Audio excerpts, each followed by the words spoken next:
Welcome बच्चों, my name is Pramod Kumar. Welcome to NIT science classes. आज इस क्लास के माध्यम से मॉडर्न फिजिक्स का पार्ट थर्ड डिस्कस करने जा रहे हैं।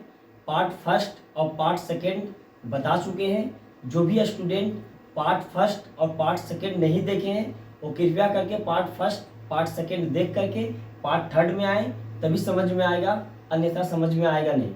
ठीक है, तो आप मॉडर्न फिजिक्स जो होता है मार्क्स के पॉइंट ऑफ व्यू से बहुत ज़्यादा इंपॉर्टेंट टॉपिक है, क्योंकि लगभग इसमें से मॉडर्न फिजिक्स के अंतर्गत 3 चैप्टर दिया हुआ है। ठीक है, 12th क्लास में, और लगभग इसमें से 12 से 15 नंबर का क्वेश्चन बोर्ड में पूछ दिया जाता है, क्योंकि ये चैप्टर जो है फिजिक्स में दिया हुआ है और इस चैप्टर से रिलेटेड बहुत सारा चीज़ केमिस्ट्री में भी पूछा जाता है क्वेश्चन। ठीक है, तो ये टॉपिक थोड़ा इम्पोर्टेंट बन जाता है, इसलिए इस वीडियो को देखने से पहले आप लोग पार्ट फर्स्ट और पार्ट सेकंड देख लें, उसके बाद पार्ट थर्ड में जाएं। अगर जो भी स्टूडेंट नहीं देखे हैं तो उसको डिस्क्रिप्शन बॉक्स में उसका लिंक दे देंगे, आप उससे जा करके देख सकते हैं। ठीक है, तो अब स्टार्ट करते हैं कि आखिरकार रदरफोर्ड प्रयोग का परिणाम क्या आया, ऑब्जर्वेशन क्या क्या आया। तो रदरफोर्ड ने क्या देखा कि जो अधिकतर अल्फा कण है वो बिना विक्षेपित हुए सीधे रेखा में क्या होता था, निकल जाता था। इसका मतलब क्या हुआ, इसका मतलब ये हुआ कि ये परमाणु है। ठीक है, ये परमाणु है, तो परमाणु के अंदर ये प्रोटॉन मौजूद है। क्लियर है, अंदर क्या है, प्रोटॉन है। उन्होंने क्या देखे कि जब अल्फा किरण, जो अल्फा किरण है वो, या अल्फा किरण या अल्फा कण, बहुत सारे अल्फा कण बिना विक्षेपित हुए वो सीधी रेखा में क्या हो रहा था, निकल रहा था। तो उन्होंने अपने प्रयोग में देखे, एक एवरेज निकाले, एक औसत निकाले, तो उन्होंने देखे, इससे इनको ये पता चल गया कि किसी भी परमाणु के अंदर लगभग भाग इसका क्या है, खाली स्थान है।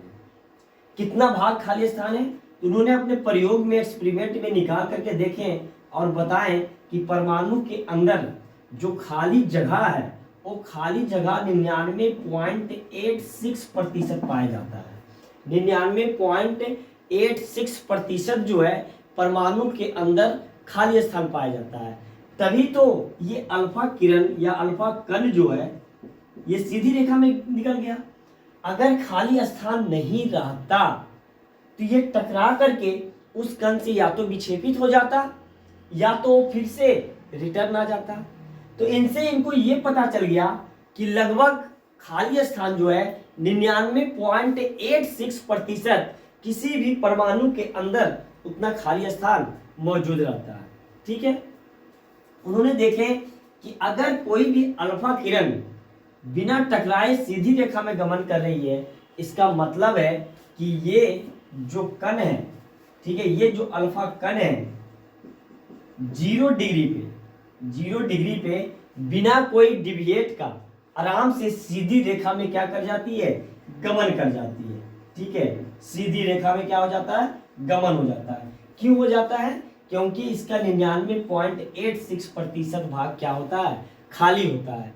तो ये इनका पहला परिणाम आया था, पहला ऑब्जर्वेशन आया था, जो कि पूरी तरीके से 100% ये फैक्ट है, ऐसा ही है। परमाणु के अंदर जो कि अधिकतर स्थान, इसका ज्यादातर स्थान क्या होता है, खाली स्थान पाया जाता है, जो कि 100% फैक्ट पाया गया। ठीक है, अब बात करते हैं इसका दूसरा पॉइंट का कि इसका दूसरा परिणाम क्या आया। तो इसका दूसरा परिणाम के बारे में हम लोग समझते हैं। ठीक है, दूसरा इनका परिणाम जो आया, उनका परिणाम ये आया कि उन्होंने क्या देखे कि बहुत सारे अल्फा कण, जैसे 10,000 20,000 में से 1-2 अल्फा कण ऐसा था जो 1 डिग्री से क्या हो गया, 1 डिग्री से ज्यादा कौन से क्या हो गया, विक्षेपित हो गया। मतलब कहने का मतलब ये हुआ कि विक्षेपित होने का मतलब ये हुआ कि यहां से अल्फा कण चला, और जैसे ही अल्फा कण का मतलब, यहां से अल्फा कण का मतलब क्या हुआ, प्रोटॉन। ये प्रोटॉन आपस में एक दूसरे को प्रतिकर्षित कर करके ये क्या किया, एक दूसरे से विक्षेपित कर दिया। तो इनका ऑब्जर्वेशन से ये समझ में आया कि कहीं न कहीं 99.86% जगह तो परमाणु के अंदर क्या है, खाली है, लेकिन बाकी जगह पे 0.14% जगह पे कहीं न कहीं कण मौजूद है, और वही कण उस अल्फा कण को क्या कर रहा है, 1 डिग्री से क्या कर रहा है, इसको विक्षेपित कर रहा है। बात समझ में आया कि नहीं? वही कण, कहीं न कहीं वही कण उसको 1 डिग्री से क्या कर रहा है, विक्षेपित कर रहा है। ठीक है, तो 1 डिग्री विक्षेपण का मतलब समझ में आ गया कि 1 डिग्री विक्षेपण इसीलिए हो रहा है, 1 डिग्री से अधिक विक्षेपण इसीलिए हो रहा है क्योंकि उसमें जो भी कण है, जैसे प्रोटॉन, यहाँ पे अल्फा कण गया, अल्फा कण जैसे ही प्रोटॉन के नजदीक पहुंचा, वो कहीं ना कहीं 1 डिग्री से इसको क्या कर दिया, मोड़ दिया। तो कहीं ना कहीं कुछ जगह पे, परमाणु के अंदर कुछ जगह पे कण मौजूद है, और वही कण उसको क्या कर रहा है, 1 डिग्री से अधिक कोण पे क्या कर रहा है, उसको विक्षेपित कर दे रहा है। तो बात पकड़ में आ गया। तो याद रखना है, खाली स्थान परमाणु के अंदर कितना पाया जाता है, 99.86%, और 0.14% पे क्या मौजूद रहता है, कण मौजूद रहता है। क्लियर है बात, समझ में आ गया? तीसरा पॉइंट बताते हैं। तीसरा ऑब्जर्वेशन में उनका परिणाम ये आया, तीसरा ऑब्जर्वेशन में इनका परिणाम ये आया कि कुछ अल्फा कण रिटर्न आ गया है, कुछ अल्फा कण रिटर्न आ गया है।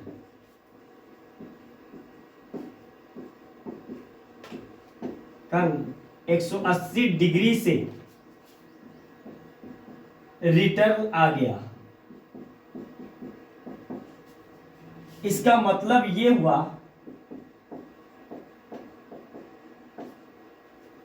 यह हुआ कि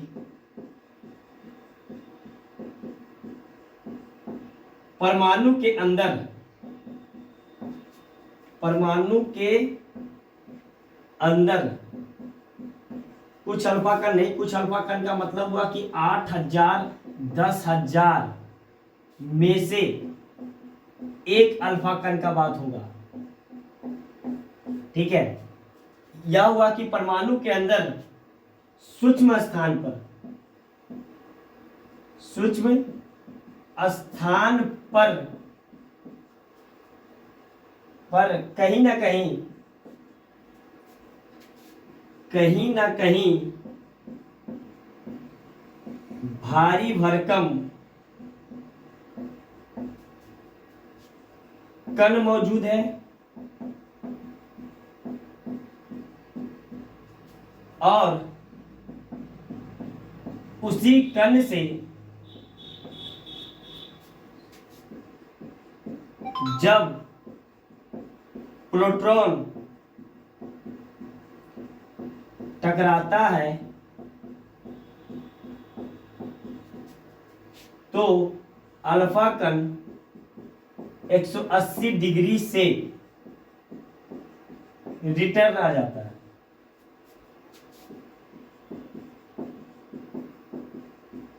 फिर से हम बोल रहे हैं कि कुछ का मतलब, कुछ अल्फा कण का मतलब हुआ कि 8000 10,000 में से एक अल्फा कण का बात हो रहा है। कुछ अल्फा कण 180 डिग्री से रिटर्न आ गया। इसका मतलब उन्होंने निष्कर्ष ये निकाले, इसका मतलब यह हुआ कि परमाणु के अंदर सूक्ष्म स्थान पर, सूक्ष्म स्थान को क्या नाम दिया गया, नाभिक। सूक्ष्म स्थान पर कहीं ना कहीं भारी भरकम कण मौजूद है। ठीक है, और उसी कण से जब प्रोटॉन टकराता है तो अल्फा कण 180 डिग्री से क्या हो जाता है, रिटर्न हो जाता है। अब ध्यान से समझना इस पॉइंट को कि ये है, ये क्या है, ये परमाणु, परमाणु के अंदर नाभिक, ये छोटे इस जगह को नाभिक दिया गया ना। इसके अंतर्गत, इसके अंदर तो प्रोटॉन तो है ही है, प्रोटॉन तो है। और जिस समय ये एक्सपेरिमेंट आया था उस समय न्यूट्रॉन का खोज नहीं हुआ था। हम फिर से बोल रहे हैं, न्यूट्रॉन का खोज जो हुआ है लगभग 1934 ईस्वी के आसपास हुआ है, जबकि इलेक्ट्रॉन और प्रोटॉन का खोज लगभग 1890 ईस्वी के आसपास सब चीज हो चुका था। तो लगभग यही 30 या 40 साल का डिफरेंस था। प्रोटॉन का खोज के बाद जब न्यूट्रॉन का खोज हुआ था तो 30 से 35 साल का बीच में गैप था। ठीक है, 30 से 35 साल, हम फिर से बोल रहे हैं 30 से 35 साल का बीच में गैप था, उसी समय बीच में ये एक्सपेरिमेंट आया है। ठीक है, उस समय न्यूट्रॉन का खोज नहीं हुआ था। उन्होंने अपना ऑब्जर्वेशन में क्या दिए कि जब बहुत सारे अल्फा कण, तो क्या हो रहा था, सीधी रेखा में जा रहा था, बहुत सारे अल्फा कण 1 डिग्री से अधिक कोण पे क्या हो रहा था, विक्षेपित हो रहा था। तो जहां पे विक्षेपित हो रहा था वहां ये निकाले निष्कर्ष कि वहां पे एक्सपेरिमेंट में देखें तो देखें कि 0.14% स्थान पे कण मौजूद है। ठीक है, कण मौजूद है, 0.14 स्थान पे क्या है, कण मौजूद है। वही कण उससे टकराता है तो विक्षेपित कर देता है 1 डिग्री से अधिक कोण पे। लेकिन उन्होंने रिटर्न का ये बताए हैं कि कोई भी अल्फा कण, ये रिटर्न इसीलिए आ रहा है 180 डिग्री से, आने का रीजन ये है कि कहीं न कहीं इस परमाणु के अंदर सूक्ष्म स्थान पे कोई न कोई भारी भरकम कण मौजूद है, और उसी भारी भरकम से जब कोई अल्फा कण जाकर के टकरा रहा है, तो टकराने के बाद ये भारी भरकम इसको जिस वेग से ये जाएगा उसी वेग से ये क्या होगा, रिटर्न आ जाता है। समझो, ध्यान समझना है कि एक बहुत बड़ा भारी वस्तु है, ठीक है, लगभग मान लिया जाए 50 केजी का, ठीक है, ये 50 केजी का वस्तु है, ठीक है, और एक छोटा सा वस्तु 2 ग्राम का है। और जब ये वस्तु से जाकर के टकराएगा वेग से जाएगा, तो ये भारी भरकम जो वस्तु है इसको क्या करेगा, रिटर्न कर देगा। जैसे आया वैसे ही रिटर्न हो जाएगा। जैसे हम लोग एक गेंद को दीवार में जब मारते हैं तो दीवार से वो गेंद क्या हो जाता है, रिटर्न आ जाता है। रिटर्न आने का रीजन ये है कि जिस दीवार पे मारे उस दीवार का द्रव्यमान क्या है, बहुत ज़्यादा है, बहुत उस बॉल की अपेक्षा उसका द्रव्यमान बहुत ज़्यादा है। इसलिए वहाँ पे इस वेग से फेंके एक बॉल को, जैसे ही वेग से फेंके बॉल को तो बॉल टकराने के बाद फिर से क्या आ गया, रिटर्न आ गया। रिटर्न आने का रीजन ये है कि वो सामने वाला जो दीवार था वो बहुत ज़्यादा भारी भरकम का था, और उसकी तुलना में वो बॉल बहुत कम भारी का था, बहुत कम उसका वजन था, वेट था। इसी वजह से वो क्या आ गया, रिटर्न आ गया। तो इनका रीजन ये बताया गया कि जो अल्फा कण है, जो अल्फा कण किससे बना होता है, प्रोटॉन से बना होता है। 2 प्रोटॉन मिलकर के एक अल्फा कण बना देता है। बताए थे हीलियम के नाभिक को हम लोग क्या बोल देते हैं, प्रोटॉन बोल देते हैं, सिंपल सा बात है। तो ये जब अल्फा कण इस भारी भरकम से जाकर के टकराएगा, तो ये जैसे ही टकराए, गति से गया, गति से जाने के बाद टकराया, फिर से वो चीज़ क्या आ जाएगा, रिटर्न आ जाएगा। तो मतलब रदरफोर्ड को ये चीज़ समझ में आ गया वहाँ पे कि कहीं न कहीं परमाणु के अंदर एक सूक्ष्म स्थान है। उस सूक्ष्म स्थान को रदरफोर्ड ने नाभिक नाम दे दिया, ठीक है, और उस नाभिक के अंदर कहीं न कहीं भारी भरकम कोई न कोई कण मौजूद है, और वही कण जब उस कण से जाकर के टकराता है तो टकराने के बाद वो फिर से क्या आ जाता है, रिटर्न आ जाता है। समझ में बात आया, टकराया और टकराने के बाद फिर से वो चीज़ क्या आ जाएगा, रिटर्न आ जाएगा। तो ये इनका कहना था। और उस कण का क्या नाम है, आगे जाकर के खोज हुआ तो उस कण का नाम रखा गया है न्यूट्रॉन, जो कि नाभिक के अंदर पाया जाता है। नाभिक के अंदर 2 चीज़ पाया जाता है, एक प्रोटॉन होता है और एक न्यूट्रॉन होता है। तो ये इनका 3 एक्सपेरिमेंट था, और चौथा का 3 प्रयोग में जो उनका ऑब्जर्वेशन आया, ये 3 आया और चौथा भी आया।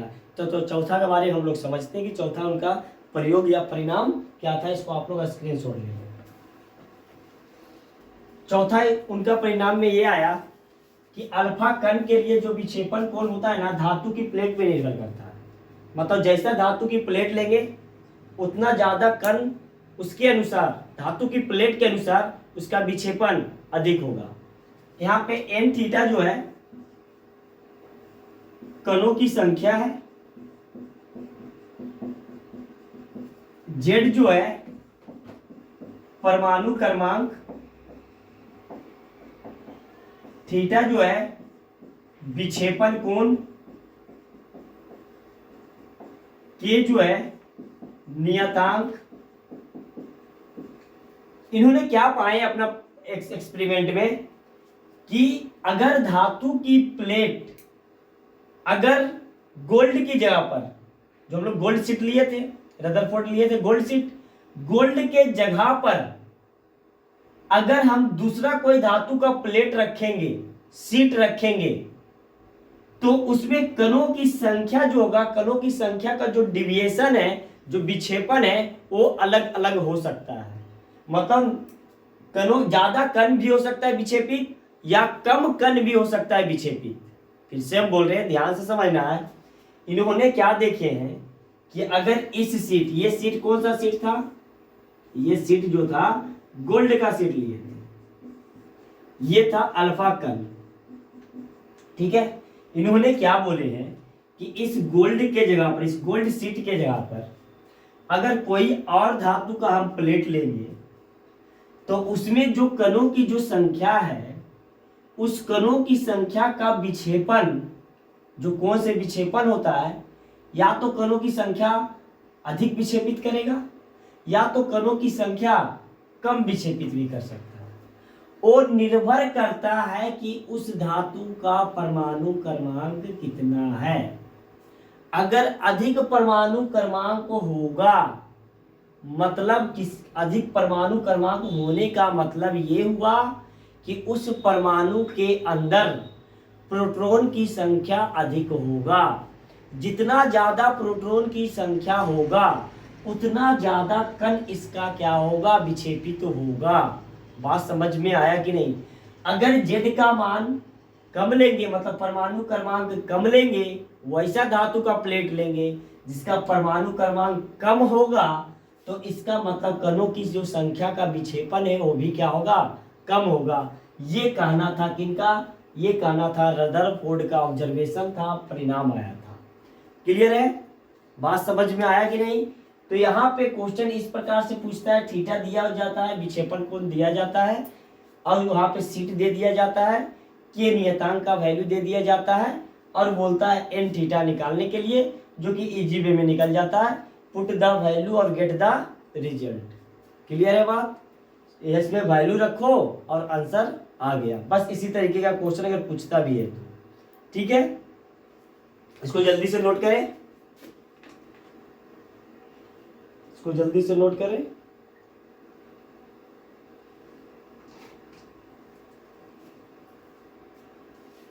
अब बात करते हैं, इन्होंने जब अपना एक्सपेरिमेंट दिए तो पांचवा परिणाम बता रहे हैं। इन्होंने जब अपना एक्सपेरिमेंट दिए तो उस एक्सपेरिमेंट में उनसे कोई साइंटिस्ट पूछे थे कि आपके अकॉर्डिंग ये क्या है, पांचवा पॉइंट बता रहे हैं।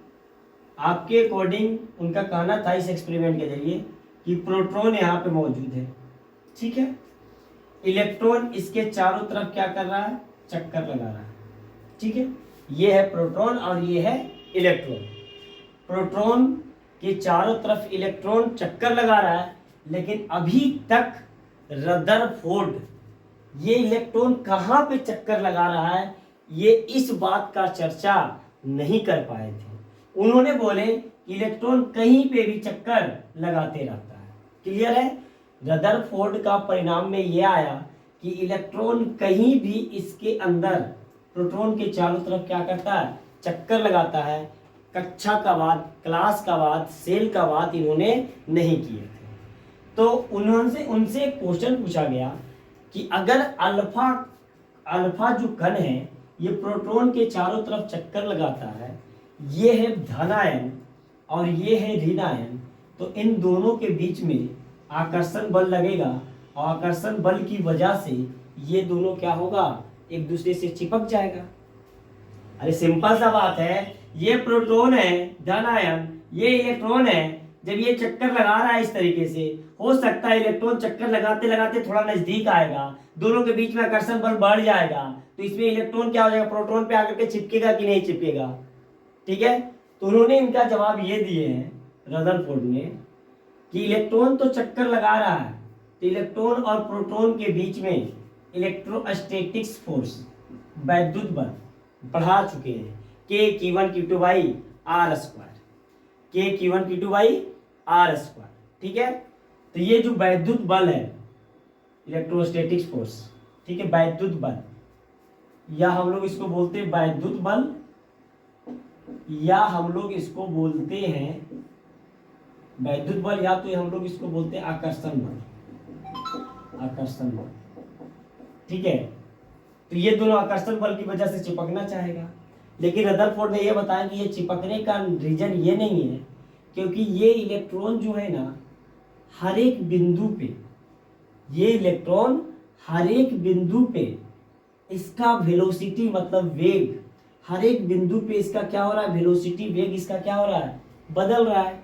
क्योंकि हमको पता है जब कोई भी कण या वस्तु, जब कोई भी कण या वस्तु जब वृत्तीय गति करता है तो उसका हर एक बिंदु पे उसका वेलोसिटी या वेग क्या होता है, परिवर्तन होता है। इसकी वजह से ये जो इलेक्ट्रॉन है, इलेक्ट्रॉन हर एक बिंदु पे ये क्या करेगा, एक्सिलरेट करेगा, त्वरित करेगा, और उस त्वरण की वजह से, उस त्वरण की वजह से इसके अंदर एक फोर्स काम करता है। इस फोर्स को हम लोग बोलते हैं अभिकेंद्रीय बल, जो कि किधर लगता है, अंदर की तरफ।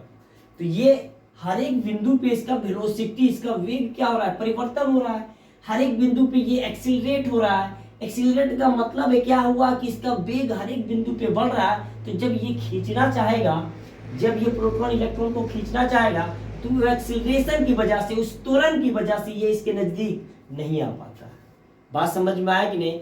उस त्वरण की वजह से, उस एक्सिलरेशन की वजह से ये इलेक्ट्रॉन इस प्रोटॉन के नजदीक नहीं आ पाता है और एक दूसरे से चिपकता नहीं है। तो इनका कहना था कि Fe जो होता है वो बराबर होता है Fc का। Fc क्या है, सेंटीपीटल फोर्स। ये दोनों आपस में क्या होता है, बराबर होता है। इसी की वजह से ये दोनों आपस में एक दूसरे से चिपकता नहीं है। तो इसका रीजन हम लोग लिखेंगे कि इलेक्ट्रॉन और प्रोटॉन एक दूसरे से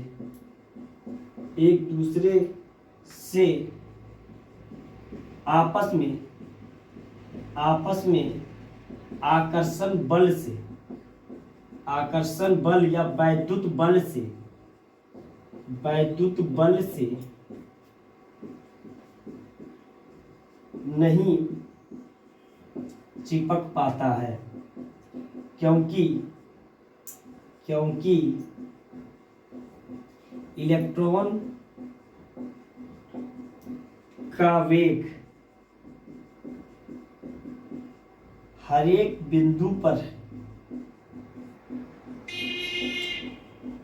परिवर्तन होता है,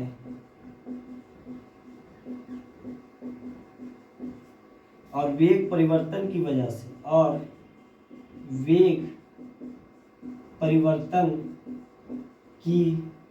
वजह से वहाँ त्वरण आ जाता है, और उस त्वरण की वजह से एक बल लगता है।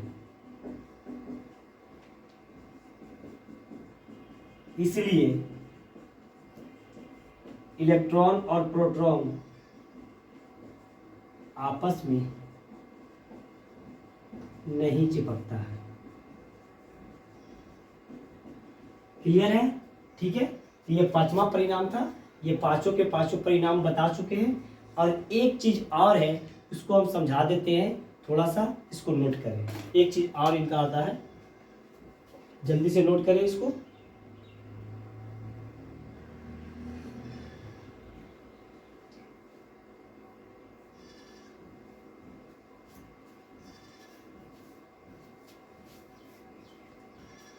एक पॉइंट ये बताए थे, distance of closest approach, distance of closest approach.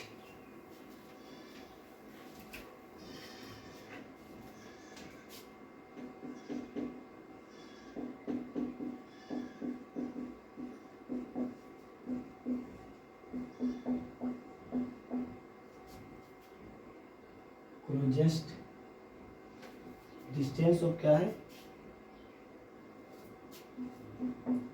Closest approach. इसको ध्यान से समझना है। डिस्टेंस ऑफ क्लोजेस्ट अप्रोच क्या होता है? ये है प्रोटॉन, ठीक है। यहां से अल्फा कण को हम लोग क्या किए, यहां से अल्फा कण को भेज रहे हैं। तो ये अल्फा कण कहां पे जाकर के रुकेगी, कहां पे जाकर के रुकेगी?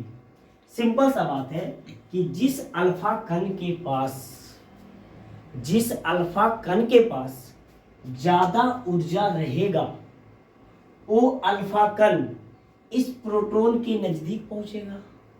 जिस अल्फा कण के पास कम ऊर्जा रहेगा वो अल्फा कण इसके पास भी नहीं जा पाएगा। अरे ध्यान से समझना है कि जो अल्फा कण के पास ऊर्जा ज्यादा है वो इसके सेल को तोड़ते हुए आगे बढ़ेगा और प्रोटॉन के नजदीक जाकर के पहुंचेगा। और जिस अल्फा कण मतलब प्रोटॉन के पास ऊर्जा कम है वो नहीं जा पाएगा इसके नजदीक। क्यों नहीं जा पाएगा?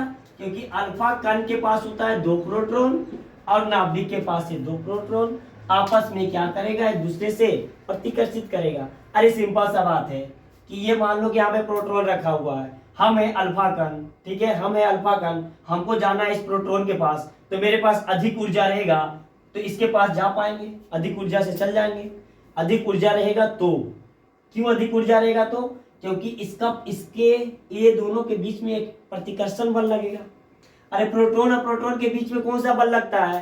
प्रतिकर्षण बल। अगर ज्यादा ऊर्जा नहीं रहेगा तो ये इसके पास ज्यादा ऊर्जा नहीं रहेगा तो ये धक्का देगा कि नहीं देगा?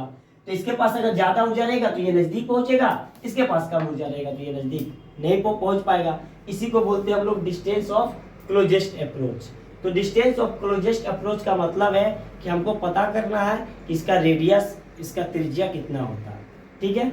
मान लिया जाए कि ये अल्फा कण है, ये धीरे धीरे चलते चलते यहाँ पे आकर रुक गया। जैसे ही यहाँ पे पहुंचा, मान लीजिए कि इसका दूरी है r0, जैसे ही यहाँ पे अल्फा कण पहुंचा अब इससे आगे नहीं जा सकता है क्योंकि इसके पास इससे ज्यादा ऊर्जा नहीं है। जो भी ऊर्जा था यहाँ पे आते आते ये खत्म हो गया। जितना इसके पास ऊर्जा था ये धक्का दे रहा था, उतना से ये भी धक्का दे रहा है, एक दूसरे को कैंसिल कर रहा है। ये अल्फा कण यहाँ पे आकर के रुक गया। दोनों के बीच में दूरी कितना है? r0। यही तो कहलाता है क्या? यही कहलाता है क्लोजेस्ट अप्रोच, ठीक है। अब इसी को लिखते हैं। तो हम लोग जानते हैं कि kinetic energy initial plus potential energy initial बराबर kinetic energy final plus potential energy final. Kinetic energy मतलब गतिज ऊर्जा, पोटेंशियल एनर्जी मतलब स्थितिज ऊर्जा, शुरू का गतिज ऊर्जा और शुरू का स्थितिज ऊर्जा और शुरू का गतिज ऊर्जा और स्थितिज ऊर्जा बराबर होता है अंतिम का गतिज ऊर्जा और स्थितिज ऊर्जा को। Law of conservation of energy, law of conservation of energy मतलब final energy sorry initial energy बराबर final energy. Law of conservation of energy, जितना शुरू का एनर्जी रहेगा लास्ट के एनर्जी का क्या होता है? बराबर होता है। तो शुरू का एनर्जी समझते हैं। तो शुरू में इस अल्फा कण का ये क्या है, इसको मान लिए इनिशियल, शुरू का ऊर्जा, और ये जो है यहाँ पे आकर के ये अंतिम ऊर्जा बन गया, अंतिम ऊर्जा। तो बात करते हैं शुरू का ऊर्जा, शुरू का गतिज ऊर्जा। शुरू का गतिज ऊर्जा ये कितने से चलेगा? इसका तो गति, जिसके पास गति है आराम आराम से चल रहा है, इसका हो गया हाफ mv²। शुरू का पोटेंशियल एनर्जी हम लोग मान कर चलते हैं कि ये यहां से इंफिनिटिव दूर पे है, इंफिनिटिव पे। तो इंफिनिटी पे पता है, जो पोटेंशियल एनर्जी फिजिक्स में सेकंड चैप्टर के अंतर्गत पढ़ा है कि इंफिनिटी पे पोटेंशियल एनर्जी का मान होता है 0। क्यों मान होता है 0 की? क्योंकि k q1 q2 by r कितना बन जाता है इंफिनिटी, पता होगा सबको, बराबर काइनेटिक एनर्जी फाइनल। यहाँ पे जाकर के इसके पास ऊर्जा खत्म हुआ, तभी तो ऊर्जा खत्म हुआ, जाकर के रुक गया आराम से। तो यहाँ पे काइनेटिक एनर्जी फाइनल का मान कितना हो गया? 0। अरे यहाँ पे किसी प्रकार का गतिज ऊर्जा इसमें नहीं है, लेकिन इसका स्थितिज ऊर्जा है के कितना होगा? इस पे कितना है? इसका कितना? 2 प्रोटॉन, तो हम लोग लिखे 2 इलेक्ट्रॉन। अरे एक Q1 बन गया, एक Q2 बन गया। Q1 कितने के बराबर है? दो इलेक्ट्रॉन, दो प्रोटॉन के बराबर है। Q2 कितने के बराबर है? एक प्रोटॉन पे Z, एक प्रोटॉन को E बोलते हैं, तो Z अगर मान लिया जाए तो कितना हो जाएगा? ZE, तो 2E और Q1 ये कितना हो गया? ZE और बाई R0 का स्क्वायर। फिर से रिपीट कर रहे हैं हम। शुरू का गतिज ऊर्जा प्लस शुरू का स्थितिज ऊर्जा बराबर होता है अंतिम गतिज ऊर्जा प्लस अंतिम स्थितिज ऊर्जा का। Law of conservation of energy, ऊर्जा संरक्षण का सिद्धांत। ठीक है, ऊर्जा संरक्षण का सिद्धांत, शुरू का ऊर्जा बराबर होता है अंतिम ऊर्जा का। तो शुरू का ऊर्जा ये है, अंतिम ऊर्जा ये है। तो शुरू का ऊर्जा में काइनेटिक एनर्जी किसके बराबर है? हाफ एम इसके पास गति था। शुरू में इसका पोटेंशियल एनर्जी इन्फिनिटी पे पड़ा हुआ था, तो इन्फिनिटी रखते हैं तो पोटेंशियल एनर्जी इसका कितना हो जाता है? 0।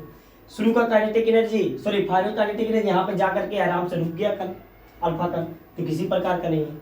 लास्ट का यहाँ पे होगा स्थितिज ऊर्जा के Q1 के जहाँ पर कितना होगा? इसमें कितना प्रोटॉन है? 2, इसको लिख दिया 2E। यहाँ पे प्रोटॉन कितना है? एक का E, तो Z अगर मौजूद है तो ZE बाई R0 का स्क्वायर।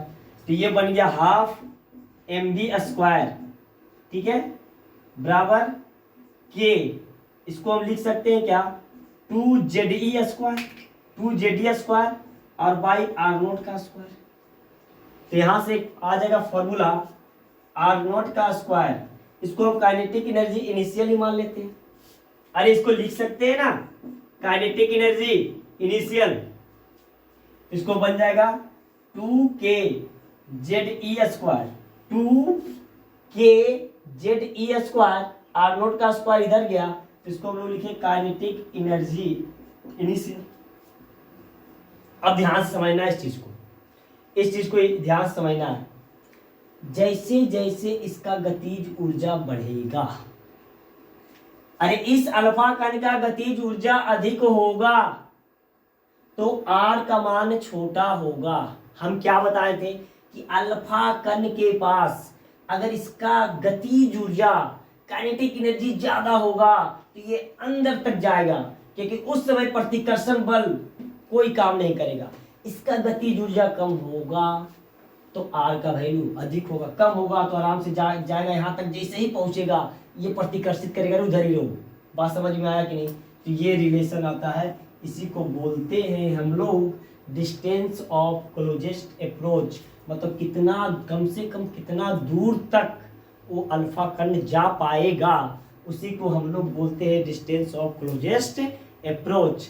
तो ये था रदरफोर्ड का प्रयोग का परिणाम। अब इसका बात करेंगे नेक्स्ट वीडियो में, इसमें कमी क्या था, इनके प्रयोग में क्या कमी आया, ड्रॉबैक क्या है, उसका चर्चा करेंगे पूरा डिटेल से। वीडियो को ज़्यादा से ज़्यादा लाइक, सब्सक्राइब, शेयर करें। Thanks for watching.